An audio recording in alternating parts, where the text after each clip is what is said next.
I had just buried my husband overseas. He died in a foreign hospital, in my arms, breathing out my name like it was the last truth he had left. The dirt on his grave was still wet under my nails when I typed that message. My brother's reply came first. "We're busy, try Uber." Then my mother, "Why didn't you plan better?" No condolences, no warmth, just contempt disguised as inconvenience. I simply wrote back, "No worries," and they thought it ended there. I should have expected it. Love in my family was always conditional, measured in favors returned and secrets kept. Still, I once believed they'd stand beside me when the ground caved in. I think back to the night I introduced them to him, my husband. He shook my father's hand with quiet confidence. He looked at my mother with kind eyes.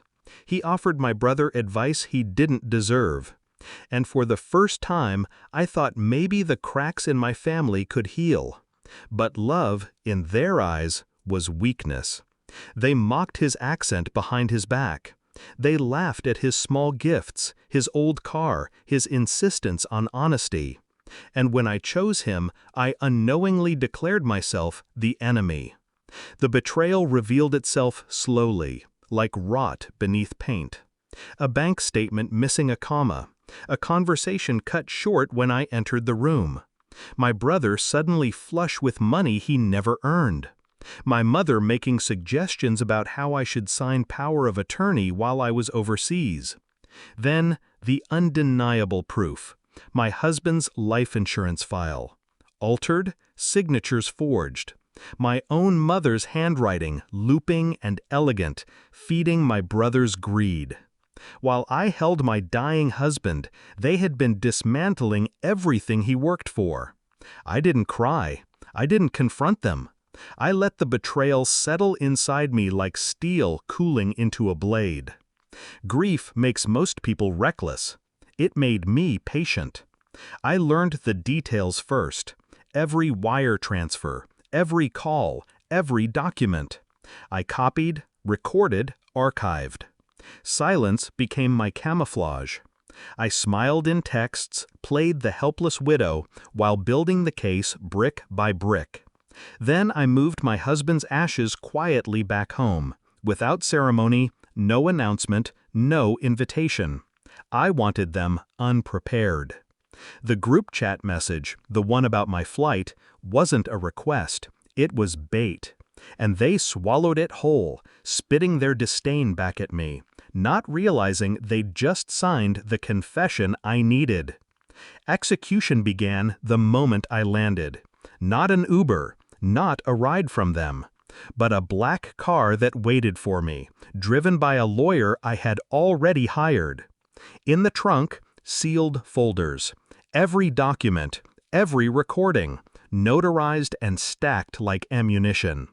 That night, while they ate dinner in their warm little house, the police knocked. Forgery, fraud, conspiracy, charges I'd made sure were airtight. I didn't need to be there to see it. My brother's face slack with shock. My mother's hands trembling as they tried to smooth down her robe. Neighbors gathered at the fence, watching the family they envied unravel under blue and red lights. The climax came hours later. I sat alone in my darkened living room, television humming. The local news anchor's voice carried across the room. Prominent family investigated for insurance fraud. Suspects taken into custody. And then, my mother's face, blurred but unmistakable, shoved into the back of a police cruiser. My brother shouting at cameras, handcuffs clinking against his wrists. That's when I knew they'd seen it too.